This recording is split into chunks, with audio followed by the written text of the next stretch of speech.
नमस्कार, जन उत्तराखंड में आप सभी का स्वागत है। मैं हूं आपके साथ स्फूर्ति सिंह। खबरों की शुरुआत करेंगे, लेकिन उससे पहले एक नजर हेडलाइंस पर। उत्तराखंड मुख्यमंत्री धामी का दिल्ली दौरा, केंद्रीय सड़क एवं परिवहन मंत्री नितिन गडकरी से की मुलाकात, टनल और हाईवे पर की चर्चा।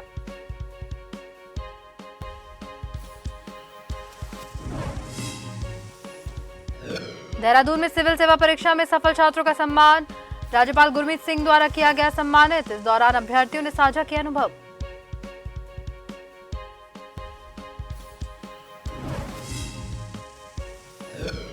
कांग्रेस की स्वाभिमान न्याय यात्रा का समापन, अंकिता भंडारी को न्याय दिलाने और अग्निवीर भर्ती योजना को समाप्त करने की मांग।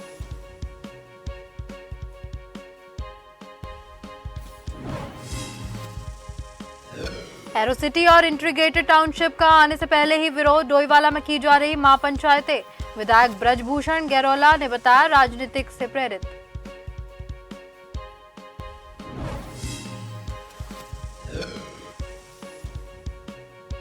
और उत्तराखंड में बारिश का दौर जारी, लक्सर में कृषि मंत्री गणेश जोशी ने प्रभावित क्षेत्रों का किया दौरा, पीड़ितों का किया हर संभव मदद देने का भरोसा।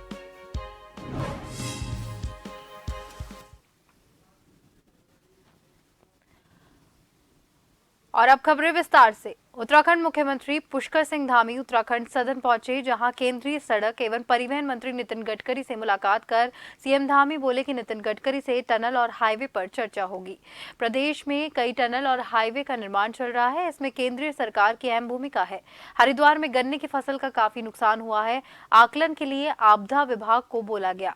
किसानों को उचित मुआवजा देने के लिए सरकार तत्पर है, जल्द ही फैसला होगा। आदरणीय नितिन गडकरी जी से समय लिया है और जो हमारे यहाँ पर नेशनल हाईवे के काम चल रहे हैं और रोपवे और टनल के कुछ काम प्रस्तावित हैं, बहुत सारे सेंट्रल जो रिजर्व रोड्स का काम है उसके संबंध में उनसे अनुरोध करना है कि जल्दी उनको स्वीकृति मिल जाए। तो पूरा प्रस्ताव पहले से हमने दिया हुआ है, कुछ प्रस्ताव नए दे रहे हैं, तो उसी संबंध में भेंट करनी है। और बाकी हमारी जो नियमित रूप से होने वाली बैठकें हैं संगठन की और सांसद गणों के साथ, उन बैठकों में भी प्रतिभाग करेंगे। देहरादून में सिविल सेवा परीक्षा 2022 में सफल 25 छात्रों को राजभवन में राज्यपाल लेफ्टिनेंट जनरल गुरमीत सिंह द्वारा सम्मानित किया गया। कार्यक्रम के दौरान कई सफल अभ्यर्थियों ने अपने अनुभव साझा किए। वहीं राज्यपाल गुरमीत सिंह ने कहा कि उत्तराखंड के लिए गर्व का विषय है कि यहाँ के 25 अभ्यर्थियों ने सिविल सेवा में अपना स्थान बनाया है।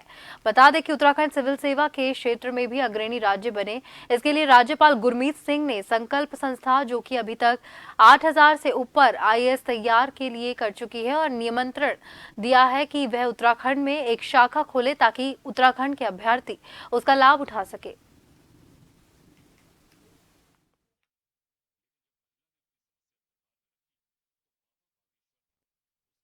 सच कहूं तो आज का दिन बहुत शुभ है। आई फेल्ट वेरी प्राउड कि हमारे 25 हमारे बेटे बेटियां ऐसी हैं जिन्होंने UPSC के एग्जाम में सक्सेस हासिल की है। जो पहली सक्सेस है वो 39th लेवल की है और उनका नाम गरिमा है। सचमुच गरिमा में, उत्तराखंड की गरिमा में उन्होंने 4 चांद लगाए हैं। हमने ये देखा है कि ये इनकी कड़ी मेहनत थी, इनके माता पिता इनको जो ट्रेन किया उनके जो मदद से और इनकी खुद की मेहनत से एक बहुत बड़ी सफलता पाई। UPSC की तैयारी अपने आप में सिर्फ एक छात्र की तैयारी नहीं होती, पूरे परिवार का एक सपना होता है। आज यहाँ पूरे परिवार के साथ आना और राज्यपाल जी से एक सम्मान लेना मेरी पूरी ज़िंदगी के लिए एक यादगार रहेगी। ये एक बहुत ही शानदार अनुभव था और मैं चाहती हूँ कि उत्तराखंड के और भी बच्चे यही अनुभव अपनी ज़िंदगी में ग्रहण करें। धन्यवाद। जी, मैं अगर बात करूँ जर्नी की और चैलेंजेस की, तो जर्नी किसी की लंबी होती है और किसी की छोटी। तो मैं यही एक संदेश देना चाहूँगी, जो चैलेंजेस होते हैं इस जर्नी में, जैसे कि सिलेबस कंप्लीशन, हमें मोटिवेटेड रहना होता है, हमें पॉजिटिव रहना होता है, तो इन सब को फोकस करें, डिटर्मिन्ड रहें और इतना अच्छा प्रयास करें। और अगर एक बार में असफलता होती है, लेकिन बाद में कभी ना कभी सफलता ज़रूर मिलती है, तो कोशिश करने वालों की कभी हार नहीं है। 2024 का लोकसभा चुनाव उत्तराखंड बीजेपी के लिए काफी महत्वपूर्ण है। इस चुनाव में बीजेपी प्रदेश के सभी 5 सीटों पर लगातार तीसरी बार जीत हासिल करना चाहती है। इसको लेकर 25 जुलाई को दिल्ली में पार्टी की महत्वपूर्ण बैठक होने जा रही है। इस बैठक में लोकसभा चुनाव की रणनीति पर चर्चा की जाएगी। बता दें कि 2014 और 2019 के लोकसभा चुनाव में बीजेपी प्रदेश की 5 लोकसभा सीटों पर अपना परचम लहरा चुकी है। दिल्ली में होने जा रहे इस महत्वपूर्ण बैठक में उत्तराखंड के सभी 5 लोकसभा सांसद और सभी तीनों राज्यसभा सांसद और मुख्यमंत्री पुष्कर सिंह धामी के साथ पार्टी के प्रदेश अध्यक्ष महेंद्र भट्ट, पार्टी के महामंत्री संगठन अजय कुमार भी शामिल होंगे।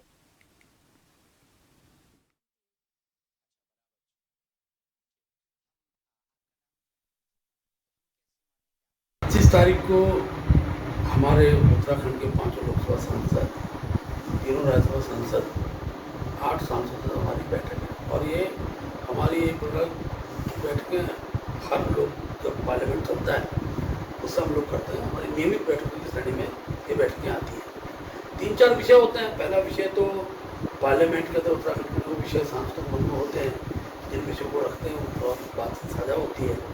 हमारे पास भी कौन कौन से ऐसे विषय जो पार्लियामेंट के अंदर रखे जा सकते हैं, लोकसभा के राज्यसभा के अंदर, इसकी चर्चा संगठन द्वारा भी होती है। इस तरह से आगामी दिनों के अंदर हमारे जो नगर निगम, नगर पालिका के चुनाव हैं, सहकारिता के चुनाव हैं, उन चुनावों की में सांसदों की भूमिका, इस विषय की चर्चा होती है। डोईवाला में बनने जा रहे एरो सिटी और इंटीग्रेटेड टाउनशिप को लेकर जहां क्षेत्रवासी दुविधा में है, तो वहीं डोईवाला में हर रोज महापंचायतों और बैठकों का दौर जारी है। सरकार के खिलाफ हो रही पंचायतों को डोईवाला के विधायक ब्रजभूषण गैरोला ने राजनीति से प्रेरित बताते हुए कहा कि अभी सरकार की कोई ऐसी मंशा नहीं है, लेकिन अगर कोई बड़ी योजना क्षेत्र में आती है तो उससे पहले सभी आमजन साथ राय शुमारी करके जाएंगे और अगर सभी लोग सहमत होंगे तभी सरकार भी उस योजना पर काम करेगी। साथ ही जमीन का अधिग्रहण सरकार आमजन को सुविधा के अनुसार ही करेगी। डोईवाला के विधायक ब्रजभूषण गैरोला ने रानी पोखरी में एक कार्यक्रम में भाग लेते हुए मीडिया से कहा कि अभी डोईवाला में शहर बनाने की बात सिर्फ भ्रम पैदा करने वाली है और लोगों को विश्वास दिलाते हुए कहा कि अगर क्षेत्र में कोई योजना आएगी तो उससे पहले सभी लोगों को विश्वास में लिया जाएगा।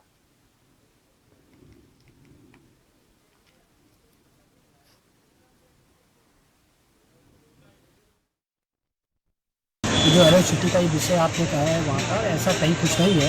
कोई भी चीज़ अगर कोई गवर्नमेंट अगर किसी को करती है तो उसकी पहले अधिसूचना जारी होती है। और हम लोग लगातार अपने जिन लोगों ने हमसे संपर्क किया, बहुत से किसान भाई मुझे मिलने भी आए थे और हमने भी कहा, हमारे सांसद जी ने भी कहा कि अभी ऐसा कहीं कोई विषय नहीं है। और आप पूर्व में भी देखा है कि हमारा डोईवाला नगर पंचायत क्षेत्र होता था और नगर पंचायत से जब इसको नगर पालिका में लाया गया तो बहुत से हमारे गांव वटूर वाला क्षेत्र है, हमारा जौली है, कानर वाला है, विभिन्न क्षेत्र हमारे बानिया वाला और ग्रामीण क्षेत्र भी हमारा नगर पालिका क्षेत्र में जुड़ा। और आपने देखा कि जब वो नगर पालिका क्षेत्र में जुड़ा तो वो क्षेत्र का बहुत विकास हुआ है, लगातार विकास हुए हैं। बहुत सी सुविधाएं हमने लगातार, हम लोग जो म्यूनिसिपलिटी क्षेत्र के लिए गवर्नमेंट की होती हैं, विकास योजनाएं होती हैं, उसके लिए लगातार हम लोगों ने किया। पांडुकेश्वर गांव बद्रीनाथ यात्रा का मुख्य पड़ाव के रूप में जाना जाता है। तीर्थयात्री भगवान बद्री विशाल जी के दर्शन प्राप्त करने से पहले पांडुकेश्वर गांव में रुकते हैं और यहां पर भगवान कुबेर जी और अन्य देवी देवताओं के दर्शन करते हैं। इसी पांडुकेश्वर गांव में भगवान कुबेर जी का भव्य मंदिर का निर्माण कार्य चल रहा है, जिस मंदिर को बनाने में काफी लंबा वक्त लग चुका है। करोड़ों की लागत से भगवान कुबेर जी का भव्य मंदिर का निर्माण कार्य किया जा रहा है। खास बात तो यह है कि भगवान कुबेर जी का भव्य मंदिर निर्माण कार्य अब समापन की ओर पहुंच रहा है। अब दिन दूर नहीं जब भगवान कुबेर जी का भव्य मंदिर भक्तों के लिए पूरी तरह से तैयार हो जाएगा। आपको बता दें कि भगवान कुबेर के मंदिर के निर्माण कार्य में विशेष रूप से जयपुर, राजस्थान के कारीगर मंदिर के निर्माण कार्य में लगे हुए हैं।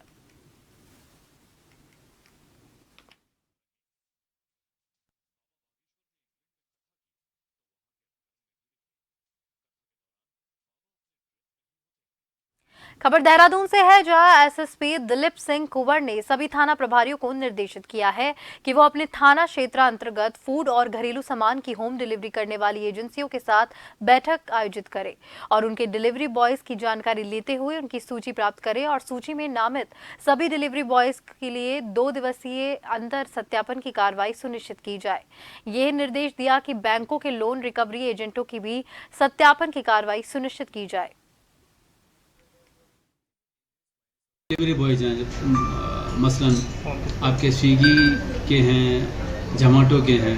तो ये डिलीवरी बॉयज़ को पहले भी हमने 2-3 लड़कों को पकड़ा था जो कि मतलब खाद्य सामग्री के साथ साथ अन्य जो है आपके नशा वाली चीज़ों को डिलीवरी कर रहे थे। तो इसमें मैंने ये डिसाइड किया कि इनकी जो है जितने भी इस तरह के हैं जो कंपनी हैं और कंपनियों के साथ जो डिलीवरी बॉयज़ हैं, इनका सत्यापन किया जाए। उनका सत्यापन और जहाँ मकान मालिक जिस मकान के यहाँ रह रहे हैं वो मकान मालिक हैं, उन्होंने सत्यापन कराया नहीं कराया, दोनों को सत्यापन कराया जाए और जो भी इसमें जो पेनल प्रोविजंस हैं उस हिसाब से कार्रवाई की जाए। दिल्ली हरिद्वार बाईपास हाईवे पर सड़क हादसे में बाइक सवार 2 कांवड़ियों की मौत हो गई है, जबकि एक कांवड़ी गंभीर रूप से घायल है, जिसके बाद उसे कांवड़ियों को जमकर हंगामा दिखाई दिया। वहीं गुस्साए हुए कांवड़ियों ने कार में आग लगा दी और हाईवे पर जाम लगा दिया। सूचना मिलते ही पुलिस और दमकल की टीमें मौके पर पहुंची, जिसके बाद दमकल की टीम ने आग पर काबू पाया। पुलिस ने कांवड़ियों को किसी तरह से समझा बुझाकर मामला शांत करवाया। घायल कांवड़िए को अस्पताल में भर्ती करवा दिया गया है।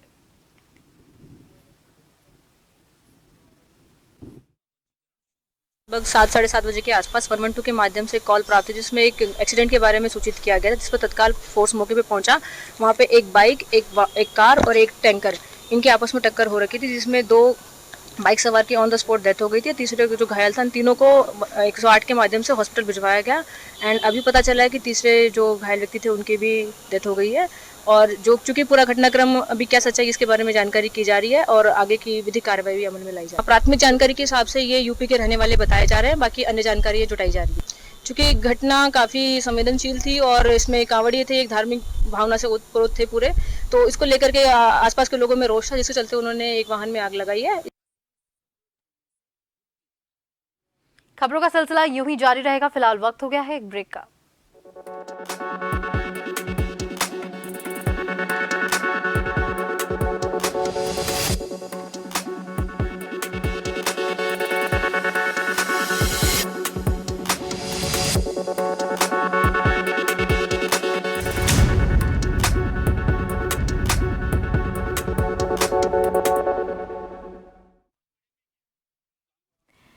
ब्रेक के बाद एक बार फिर से आप सभी का स्वागत है। जोशीमठ मुख्य बाजार से गुजरने वाले बद्रीनाथ नेशनल हाईवे पर विद्युत विभाग की घोर लापरवाही साफ साफ देखी जा रही है, जिसमें मुख्य बाजार में विद्युत विभाग का एक सप्लाई करने वाला बिजली का पोल पूरी तरह से खोखला हो चुका था, जिसके चलते उस जगह पर कभी कोई बड़ा हादसा हो सकता था।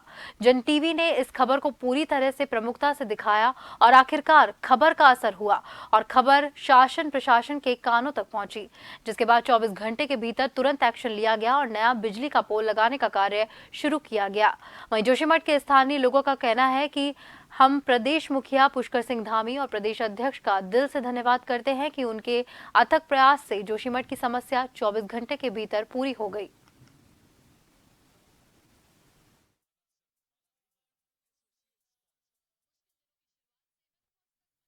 माननीय मुख्यमंत्री उत्तराखंड पुष्कर सिंह धामी जी को बहुत बहुत धन्यवाद देना चाहूँगा और आपको भी बहुत बहुत भंडारी जी धन्यवाद देना चाहूँगा, क्योंकि आपके न्यूज़ चैनल के माध्यम से ही ये समाचार उन तक पहुँचा है और इसके लिए जोशीमठ की पूरी जनता जो है माननीय मुख्यमंत्री जी का धन्यवाद देती है। और इस पोल को बदलने से विगत 4 साल पहले से हम इसको मांग कर रहे थे कि इस पोल को यहाँ से हटाया जाए, लेकिन विद्युत विभाग जो है कुंभकर्ण नींद सोया हुआ था। माननीय पुष्कर सिंह धामी जी के प्रयास से और माननीय भंडारी जी आपके प्रयास से आज ये पोल बदला जा रहा है। इससे जो है जान माल के आने वाले नुकसान की जो है कभी यहाँ पे रोकथाम हुई है, इसके लिए आप दोनों बधाई के पात्र हूँ। जोशीमठ मुख्य बाजार में, जिस मुख्य बाजार में बद्रीनाथ नेशनल हाईवे गुजरती है, बड़ी बात तो यह है कि बद्रीनाथ नेशनल हाईवे जोशीमठ के पास एक विद्युत विभाग का एक बिजली का पोल लोगों के लिए मुसीबत बना हुआ था। जो विद्युत का पोल कभी भी किसी लोगों के साथ कोई बड़ा हादसा कर सकता है। ऐसे में विद्युत विभाग ने तुरंत संज्ञान लिया और जो है कि जन टीवी का सबसे पहले लोगों ने धन्यवाद किया, क्योंकि जन टीवी का खबर का असर हो चुका है। और आप मेरे पीछे देख सकते हैं किस तरह तरीके से यहाँ पर विद्युत विभाग के जो आला अधिकारी हैं, तमाम कर्मचारी हैं, वो देख सकते हैं किस तरह से इन लाइनों को ठीक कर रहे हैं और नया पोल लगाने की तैयारियां यहाँ पर चल रही है। आप देख सकते हैं नगर पालिका की वाहन भी यहाँ पर खड़ा है। आप मैं दिखाना चाहूंगी, देख सकते हैं जोशीमठ हिंदुस्तान का अंतिम नगर पालिका कहा जाता है और नगर पालिका का ये वाहन देख सकते हैं, इसी वाहन के सारे इस खंभे को तारों को हटाया जा रहा है। आप देख सकते हैं तस्वीरों में और यहाँ पर देख सकते हैं किस तरीके से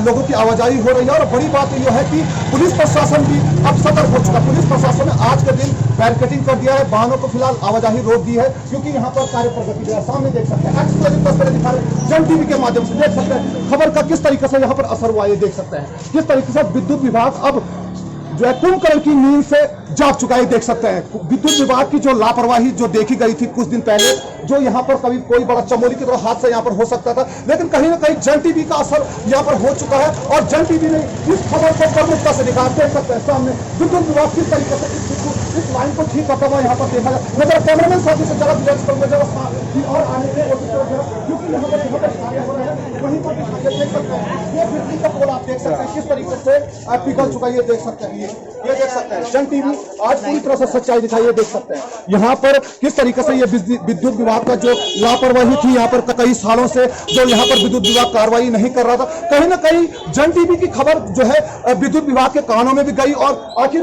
विद्युत विभाग ने यहाँ पर तुरंत कार्रवाई कर दी। कैमरामैन साथी रूपेश चौहान के साथ नवीन सिंह जोशीमठ। लक्सर में आई बाढ़ के बाद मंत्रियों के भी लक्सर में दौरे जारी हैं। वहीं लक्सर पहुंचकर कृषि मंत्री गणेश जोशी ने भी बाढ़ से प्रभावित क्षेत्रों का निरीक्षण किया और बाढ़ से प्रभावितों को हर संभव मदद देने का आश्वासन दिया। इस दौरान उन्होंने सिडकुल में बाढ़ के पानी में आया केमिकल से किसानों को की नष्ट हुई फसलों के मामले में जांच कराकर कार्रवाई का आश्वासन भी दिया। उन्होंने कहा कि किसान हमारे देश का अन्नदाता है, आप निश्चित रहिए। उन्होंने कहा कि मुख्यमंत्री पुष्कर सिंह धामी खुद यहां बाढ़ क्षेत्रों का निरीक्षण करने आएंगे। सरकार ऐसे समय में आप सबके साथ है।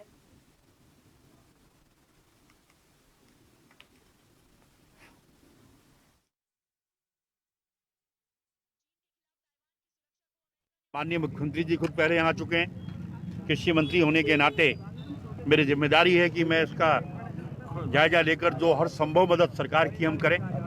हमने किसानों के 3 महीने के बिजली के बिल माफ़ कर दिए हैं। हमने बैंकों की रिकवरी को हमने रुकवा दिया है।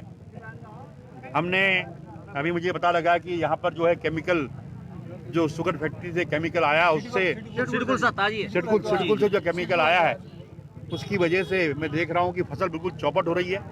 मैं जिलाधिकारी को निश्चित कर रहा हूँ कि इसकी भी जाँच होगी, उसकी भी जिम्मेदारी फिक्स की जाएगी।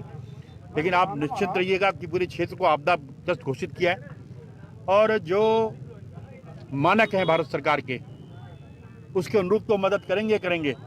उसके अलावा भी हमारे स्वामी जी हैं, हमारे संजय भाई हैं, हमारे श्यामवीर जी हैं, जिलाध्यक्ष जी आपके बीच में लगातार हैं। इस संकट की घड़ी में हम आपके साथ खड़े हैं, जितनी हर संभव मदद होगी। रुड़की नगर निगम इलाके में बरसात के पानी से शहर जलमग्न हो गया था, जिससे लोगों को परेशानी हो रही थी। वहीं अब रुड़की नगर निगम मेयर गौरव गोयल ने कहा है कि जलभराव की समस्या को दूर करने और निगम के सफाई कर्मियों के लिए आवश्यक उपकरणों, ट्रैक्टर, कूड़ेदान आगामी 25 जुलाई बोर्ड बैठक में प्रस्ताव रखे जाएंगे और शहर के विकास के लिए कार्य किया जाएगा।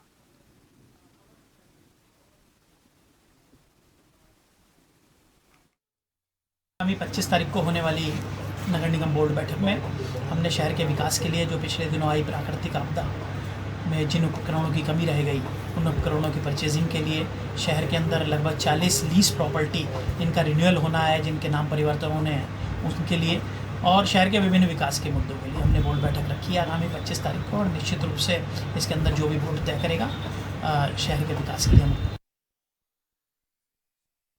हरिद्वार में भारतीय ओलंपिक संघ के अध्यक्ष और एथलीट पीटी उषा शनिवार शाम परिवार सहित हरिद्वार पहुंची और हर की पौड़ी पर गंगा आरती में शामिल हुई। उड़न परी पीटी उषा ने विधि विधान के साथ में गंगा पूजन और आरती की। उन्होंने गंगा से प्रार्थना की कि उनके नेतृत्व में ओलंपिक में जाने वाली भारतीय टीम इस बार सबसे ज्यादा मेडल लेकर आए।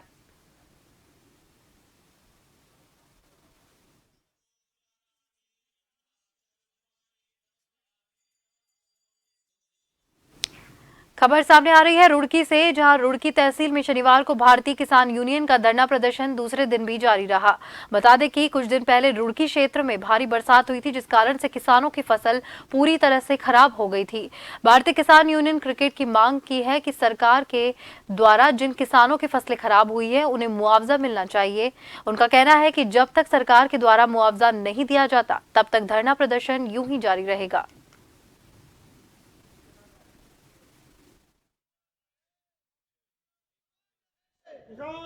जब तक मुआवजा नहीं मिलने का, जब तक धरना रहेगा और किसान का कर्जा माफ हो, कर्जी कार्ड भरने की स्थिति नहीं है तो नहीं है माफ हो। स्थगित से कुछ नहीं होता, स्थगित तो और मारना स्थगित करने का मतलब तो और किसान को जहर देना वो तो माफ हो, ज्यादा नहीं तो आधा तो माफ हो, कम से कम कुछ तो सरकार करो भाई, जो क्रेडिट कार्ड है आधा माफ करो तो सारा मिल जाएगा, उसके बच्चे पढ़ जाएंगे। मणिपुर में महिलाओं के साथ हुई बर्बरता को लेकर पूरे देश में आक्रोश है। वहीं इसी को लेकर लालकुआ के कार रोड में मेन मार्केट बिंदुखता में केंद्र के खिलाफ प्रदर्शन किया गया। दरअसल ब्लॉक कांग्रेस कमेटी एससी विभाग, भाकपा माले, प्रगतिशील महिला एकता केंद्र, एकलाम्बी मजदूर केंद्र, परिवर्तन का छात्र संगठन ने संयुक्त रूप से नुक्कड़ सभा कर भाजपा सरकार का पुतला दहन किया।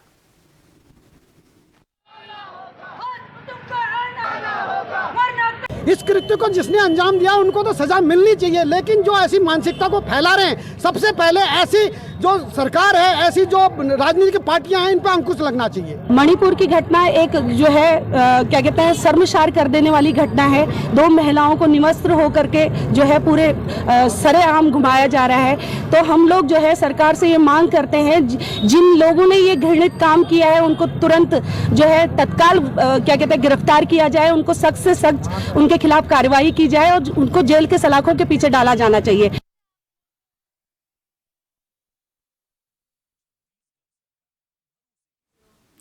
और इसी के साथ जन उत्तराखंड में फिलहाल के लिए इतना ही। मुझे दीजिए इजाजत। नमस्कार।